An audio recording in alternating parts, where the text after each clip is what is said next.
Naqaabaa kan ilmaa kan hafuura qulqulluu waaqa tokkotti ni amanna ameen. Kabajamootaa fi jaalatamootaa maatiiwwan waaqayyoo.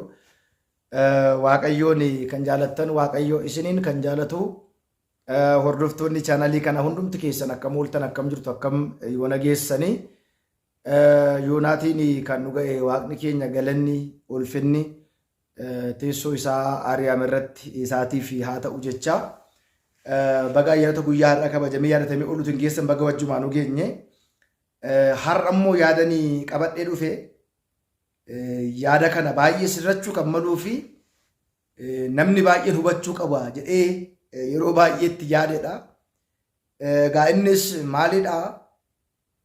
Yeroo ammaa kana namoonni baay'een amantaa akkasiirraatii deebi'anii dhufanii amantaa akkasiirraatii amantaa isaanii gadamaatti deebi'anii abaluu taaddisoo ture amantaa isaa gadamaatti deebi'e abaluu immoo shakkaa ture shakkii dhiisee gara amantaa isaa dhugaatti deebi'e abaluun amantaa akkasii hordofaa ture amma immoo amantaa akkasii kana dhiisee amantaa akkasii keenyatti ortodoksii deebi'e jedhamee yeroo garaagaraa waa'een hojii beeksisaa yookiin immoo hojiin piroomooshinii namoota haaraa dhufanii kana hojjetamaa jiru hin jira. Haa ta'u malee garuu egaa Kiristoosis lammiiwwan ergamoota 99 dhiiseet hoolaa bade tokko barbaacha samii irraatii bu'ee qulqulleetti dubaroo Maariyaam irraatii dhalatee walumaa gala barbaacha hoolaa badee kana dhufeera Kiristoos. Innis eenyudha? Addaamidha. Egaa manni kiristaanaa keenya immoo nama deebi'utti nama amantaasaa dhugaatti gaabbee amanee deebi'u balballi mana kiristaanaa har'as bal'aadha, gara fuulduraattis bal'aadha. Balbala shibanaa gooteetu isa dhufu simatti isa deemu immoo dhimma isaa deema jechaadha. Haa ta'u malee garuu nama dhufu amantaa biraarraatti dhufu fudhachuun kee simachuun kee gaarii ta'e otoo jiru namni kun madaalli akkamii keessa darbeetu deebi'ee gara mana kiristaanaatti dhufaa jira. Inni kaleessa luba ta'e har'as luba ta'eetti fufamoo aangoon lubummaa isaa irraa kaafameetu mi'imanii amanaa ta'eetu jiraata. Kaleessa liqaminaamin ta'ee gaafa amantaasa jijjiiru deebi'ee gaafa dhufu liqaminaaminiin kun irrumatti hafamoo seerri mana kiristaanaa kana maal jedhe? Jarreen alarraa amantaa biraatii gara mana kiristaanaa keetti deebi'aa jiran warra daldaaltota akka jara kanaa dhokatee mana kiristaanaa keessa taa'ee seetaappii isaa haala mijeessuuf as dhokatee mana kiristaanaa keessa taa'ee hojii biraa hojjeta diina wajjiniini qaama ta'e wayii immoo alaa galchuu gaafa barbaadu inni keessa jiru haala mijeessee fi abaluu kan jedhamu abaluu kan ture bara akkasii amantaa isaa ganee kan ba'e fannoo isaa kutee kan ba'e kunoo paappaasii abaluu bira dhaqee luba abaluu bira dhaqee monoksii abaluu bira dhaqee gadaamii akkasii dhaqee akkatti boo'ee amma kana ture jedhee kanaasa qaama biraa isaaf haasa'a. Wanti kun sirriidha moo sirrii miti?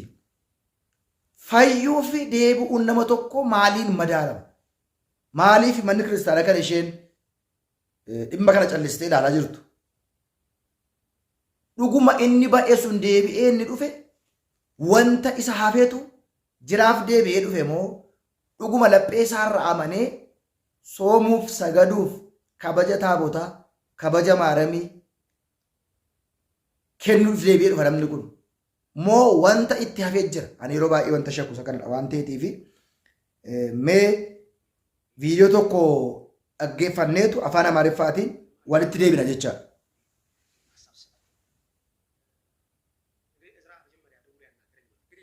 ዘማሪ እዝራ የት ነው የሚለው ነው እንግዲህ ይህን ሀሳብ ሰጣችሁ። እንግዲህ እዝራ መጀመሪያ ደውሎ ያናገረኝ ነው። እንግዲህ የእዝራን መመለስ እኛም ሁላችንም አድምጠን እጅግ በጣም ደስ ብሎ ነበረ። ነገር ግን ደግሞ ደስታችንን ሳንጨርስ ደግሞ ሌላ ነገር አዲስ ነገር ሰምተናል። በዛም እጅግ በጣም አዝነናል። አንድ ጊዜ አሰምቻችሁ ልመለስና ከዛ ወደ ሀሳባችን እንገባለን። ኋላ ላይ ግን በጋሻው ጋር እንደተወሰደ በጋሻው እንደገና እንደተቀበለው ጸሎት እንዳደረገለት እሱ ጋርም ለብዙ ጊዜ እንደተቀመጠ አሁንም የማሰቢያ ጊዜ እንዳለውና እንደተሰጠውና እንዲህ አይነት ውሳኔዎችን እንዳይወስን ተግዛጽም፣ ምክርም፣ ትምህርት፣ ጸሎትም እንደተደረገለት ከቅርብ ወዳጆች አግኝቻለሁኝ። እሺ እንግዲህ እጅግ በጣም በሚያሳዝን ሁኔታ ወንድማችን እዝራ ወደ ኋላ የመመለስ ነገር እንደገጠመው ወንድማችን ሶል ገልጾልናልና ይህንንም ደግሞ ምክንያቱንም ሶል ገልጾ ነበርና ወደ ቤተክርስቲያን ከተመለሰ በኋላ በጣም የተለያዩ እንከን ፈላጊ ችግር ፈላጊ ሰዎች በጣም እየተከታተሉት እንደሆነ በጣም ጥሩ ያልሆነ ስሜት እንዲሰማው እያደረጉ እንደሆነ ወንድማችን ሶል ገልጾልን ነበርና ከቤተክርስቲያናችን የወጣችሁ ሰዎች ወደ ቤተክርስቲያን ለመመለስ ስትሞክሩ እናንተ ላይ ብቻ የሚደርስ ነገር አይደለም፣ በርካታ ክርስቲያኖች ላይ ሊደርስ ይችላል። ግን ይሄ ግን ትክክለኛ ምክንያት ነው ወይ? የእውነት ወደ ቤተክርስቲያን እንዳንጨምር ወይንም ደግሞ ከቤተክርስቲያን እንድንወጣ በቂ ምክንያት ሊሆን የሚችል ነገር ነው ወይ? የእውነት ይሄ በቂ ምክንያት ነው? እንደው ባካችሁ ይሄ የሚደርሳችሁ ሰዎች የእውነት ይሄ በቂ ምክንያት ነው? የእውነት እስኪ ይሄ ሲጀመር ቴዎሎጂካል ሪዝን ነው? በቤተ ክርስቲያን እኮ ያለ ነው በቴዎሎጂካል ሪዝን ነው እንጂ በአገልግሎት ጉዳይ አይደለም፣ እንጂ በአሉባልታዎች ጉዳይ አይደለም፣ እንጂ በነቀፋዎች በትችቶች ምክንያት አይደለም። እኛ በቤቱ የምንጸናው ትችቶች ነቀፋዎች ስለሌሉ አይደለም። እኛ በቤቱ የምንጸናው አስተዳደራዊ ችግሮች ሳይኖሩ ቀርቶ አይደለም። እኛን በቤቱ የሚያጸናን ቴዎሎጂካል ሪዝን ነው። ያ ቴዎሎጂካል ሪዝን ምንድነው? ከቤተ ክርስቲያን ውጪ ድህነት የለም። ቅዱስ አባታችን እንደተናገረ ከቤተ ክርስቲያን ውጪ ድህነት የለም። እናንተም እንድትመለሱ ስንጠራችሁ፣ ወደ ቤተ ክርስቲያናችን ያልተጨመራችሁ ሰዎች እናንተንም ስንጠራችሁ፣ በነገራችን ላይ ወደ ቤተ ክርስቲያን እንድትመጡ የምንጠራችሁ አገልግሎታችሁን አፍቆን ብቻ አይደለም። መሰረታዊው ነገር ድህነትን እንድታገኙ ነው። ከድህነት ውጪ ናችሁ ብለን ነው የምናምነው። ከቤተ ክርስቲያን ውጪ ድህነት የለም። ይሄ በነገራችን ላይ መጽሐፍ ቅዱስም የቤተ ክርስቲያን ትምህርት ነው። ስለዚህ የምትመለሱበት ምክንያት ቴዎሎጂካል ሪዝን ሊሆን ይገባል። እዛ አገልግሎት ስላልተመቻችሁ ምናምን በፍጹም እንደዛ መሆን የለበትም። ይሄኛውም የእግዚአብሔር ቤት ያኛው መጀመሪያ ቀድሞ ያላችሁበት ቤት የእግዚአብሔር ቤት ሆኖ እንደው ከዚህኛው የእግዚአብሔር ቤት የኛው የእግዚአብሔር ቤት ይሻለኛል እንደዛ ብላችሁ አይደለም የምትመጡት። የእግዚአብሔር ቤት አንድ ነው። የእግዚአብሔር ቤተ ክርስቲያን አንዲት ናት። መጽሐፍ ቅዱስ ያንን ነው የሚያስተምረን በነገራችን ላይ ማለት ነው። ስለዚህ ኤክሌሲዮስቲካል ቴዎሎጂውን ተረድታችሁ ነው ስትመጡ ሲጀመር ልትመጡ የሚገባችሁ። በእውነት ስለ እዝራ የሰማነው ነገር እጅግ በጣም አዝናናል። በነገራችን ላይ ሶልዬ በጣም በእርግጠኝነት እጅግ በጣም በርካታ ክርስቲያኖች ያዝናሉ አሁን በነገርከን ነገር ማለት ነው። ምክንያቱም ትላንትና የመመለሱን ነገር ስንሰማ ብዙዎቻችን ክርስቲያኖች ደስ ብሎን ነበረ። ምናልባት ይህንን መልእክት እዝራ የምትሰማው ከሆነ ብዙዎቻችን ክርስቲያኖች ስላንተ እግዚአብሔርን አመስግነን ነበረ። ስላንተ በእግዚአብሔር እጅግ ደስ ተሰኝተን ነበረ። ነገር ግን ዛሬ የሰማነው ነገር እጅግ አሳዝኑናል። ትላንት የተመለስከው ቴዎሎጂካል ሪዝኑን ተረድተህ መስሎ ነበረ። እንደዚህ አይነት ትችትና ነቀፋዎችን ሸሽተህ የምትመለስ አይነት የምታፈገፍግ ወይም ደግሞ ቆይ ላስብ የምትልበት ከሆነ የእውነት ገና የክርስቶስን ትምህርት ገና በደንብ አላወቅከውም ብዬ ነው እማምነው። ገና ነገረ ቤተክርስቲያን ገና ኤክሌሲዮሎጂ ምን እንደሆነ የቴዎሎጂ ምንነት ራሱ በደንብ ተረድተሃል ብዬ አላምንም። ዛሬ የሄድክበት ቡድን በፍጹም የዘላለምን ሕይወት የሚያሰጥ አይደለም። ዛሬ የሄድክበት ቡድን በፍጹም ጌታ ኢየሱስ ሊወስደው የሚመጣው ቡድን አይደለም። በለህኝነት በሆነ እንትን በተለያየ በተፈጠረ ጸም ምክንያት የተፈጠሩ ቡድኖችን ጌታ ኢየሱስ ሊወስድ አይመጣም። ጌታ ኢየሱስ ሊወስድ የሚመጣው አንድ ጊዜ በደሙ የዋጃትና ያከበራትን ያነጻትን የመሰረታትን ቤተክርስቲያን ሊወስድ ነው። ስለዚህ ጌታን የምትጠብቀው በዚህ ቤተክርስቲያን ውስጥ ሆነ ነው። ቅዳሴ በሌለበት የጌታ ክቡር ስጋና ቅዱስ ደም በሌለበት ሐዋርያዊ ክህነት በሌለበት ሆነ ክርስቶስ ኢየሱስ ልትጠብቀው በፍጹም አትችልም። ሲቀጥል ደግሞ ሶልዬ እንደዚህ አይነት አስተሳሰብ ያላቸውን ሰዎችን የምንላለው ይመስለ ምንድነው የሚገርማችሁ ነው? እንዴት ነው ሲጀመር ይሄንን ያልጠበቃችሁት ነው እንዴ? ከሆነ ሀገር እኮ አይደለም የመጣችሁት። የሆነ ሌላ ሀገር ሄዳችሁ የሆነ ለመናፈስ ምናምን ሄዳችሁ ተመለሳችሁ እኮ አይደለም። ወደ ምንፍቅና ሄዳችሁ ከቤተክርስቲያን ተለይታችሁ ነው የተመለሳችሁት። ስለዚህ ሰው ቢጠረጥራችሁ፣ ሰው ቢተቻችሁ፣ ሰው ቢነቅፋችሁ ምን ይገርማል? ትላንትና እኮ እናንተ ስትዘምሩ፣ እናንተ ስትሰብኩ እንባው የወጣ የሚያለቅስላችሁ እጅግ የሚንሰፈሰፍላችሁን ህዝብ በክህደታችሁ እጅግ በጣም አዝናለሁ ስናገር በክህደታችሁ አስለቅሳችሁታል። በርካታ ህዝብ በእናንተ መውጣት ምክንያት አልቅሷል። በርካታ ህዝብ በእናንተ መሰናከል፣ በእናንተ ከቤተክርስቲያን መለየት ምክንያት አልቅሰናል። እጅግ ብዙ አልቅሰናል። እጅግ ብዙ አዝነናል። ትላንትና በጣም ተጎድተናል። በእናንተ ምክንያት ልባችን ተጎድቷል። ዛሬ ስትመለሱ በሙሉ ልባችን እንድንቀበላችሁ ለምን የምታደርጉት? ይህንን ልባችንን እኮ የሰበራችሁት እናንተ ናችሁ። ይህንን ልባችንን እኮ ያደነደናችሁ። እሺ ማቲወን ዋቀዩ አኩማ dhageessan ጋማ ቪዲዮ ካና ደልዳልቶኒ tokko hojii isaan hojjetan hojii akkasii hojjetu jechaadha. Asis ta'anii achis ta'anii asis fakkaatu warreen akkasii kun akkuma sila dhageessan amantaan isaanii galeefi otoo hin ta'in amantoota ta'uuf otoo hin ta'iitiin akkuma isinii jedhe achitti yeroo qilleensa harkatti qabamu jedhama akka garaa nyaachuu akka garaa dhuguu yeroo itti dhabamu. Egaa manni kiristaanaa kun የእንጀራ ቤት yookiin immoo mana buddeenii lubbuudhaafis fooniifis mana taa'atu manni kiristaanaa keenya. Warreen mana kiristaanaa keessa tajaajilanii hin tajaajilu. Tajaajila isaaniif immoo wanti madaalli isaaniif kennama. Kabajas qabu dhugumatti tajaajiltoonni keenya, lallabdoonni, faarfattoonni, barsiisonni wangeelaa manni kiristaanaa kabajjee tajaajiltoota ishii luka dhiqxee aftee fi waan isaanii barbaachisu guutteefitu akka tajaajilan gooti. Iddoo biraa gaafa dhaqan garuu kabaja sitti argatan, faayidaa sitti argatan. Waan lubbuu isaaniif ta'u bifa kanaatiin miti. Sanaan booda maal ilaalu? Kaleessa biyya baay'ee deemee tajaajilaan ture. Qarshii hedduun naa kennama. Aballi yookiin immoo durgoo gaarii argadha. Har'a sanan dhabe.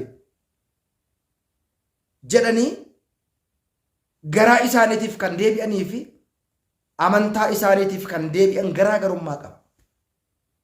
Abalu dhufee abaluu akkas ture ilililil acabcaabii harka kan walitti rukuchiisu dhaansisu as keessa kan jirudha. Namni kun maalummaan isaa otoo hin beekamiin akkuma asirratti himee jedhameedhaan gadaamii akkasii ture boo'aa ture ji'a masii boo'ee gaabbii galee abbaa abaluutu gaabbii kenneefi paappaasii abaluutu gaabbii kenneefi. Eekkoo masfartaa yoo abbaan abaluu waan gaabbii kenneefis namni kun fayyeera jechuun hin danda'amu. Ammam lapheensaa amanee dhufe.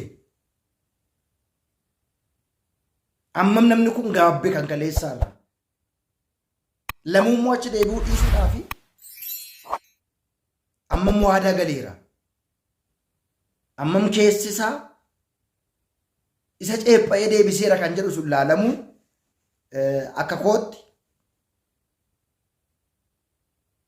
qaba jedheetan yaada kana dabarsa malee abbaa baluu waan deebi'eef amantaatti dhugaatti deebi'eera. Abbaa baluu waan dhufeetiif bakka ortodoksii ta'uu dhufe jennee qofa fudhachuu otoo hin ta'in duubni isaa qoratame bira ga'ame namni kun maal yaadeetu maaliif deebi'e dhuguma maneetu dhuguma gaabbeetu gaabbii galeetu moo wanta isa hafe wanta bijeeffachuu qabu moo hoolota hafan sana fudhachuuf dhufe deebi'ee namni kun hoolota hafan sana fudhachuu dhufe moo maal ta'uu barbaadeeti inni jedhamu sun beekamuu hubatamuu qaba jecha malee callisanii warra deebi'an fudhanna taanaan manni kiristaanaa gara fuulduraatti warreen akkasii kana baay'ee itti rakkatti ammas kan itti rakkachaa jiru jira. Fooliin isaanii fooliidhuma taaddisoo, fooliin isaanii fooliidhuma shakkaa, adeemsi isaanii adeemsuma shakkaa, faaruun isaanii faaruma shakkaa, oolmaan isaanii oolmaanuma shakkaa taaddisoo ta'anii deebineera jedhanii har'as faaruu tokko gadhiisa jedhanii warreen mana kiristaanaa keenya keessa deddeebi'aa jiran baay'ee waan jiranii fi deebi'uu namaatti nuti jibbine too hin ta'in deebi'uun isaa garuu warra hafanis akka hin balleessinee fi ergama biraa mana kiristaanaa keessatti akka hin raawwanne beekuun barbaachisaadha. Kana seeraatiin heeraatiin beekuuf hubachuun baay'ee nama barbaachisa. Egaa warreen akkasii kun utuu dhaabatanii of ilaalanii badii isaanii kaleessa yakka isaanii kaleessaa irra otoo baratanii gaariidha jedhee yaada. Manni kiristaanaa amma barbaade jala mana kiristaanaa qofarruyyuu seera ishii jigsuudhaaf yoo deemnuyyuu manni kiristaanaa yoomillee hin jigdu seera ishii eenyumtullee diiguu hin danda'u. Kana beekuun barbaachisaadha. Waaqayyo hunda keenya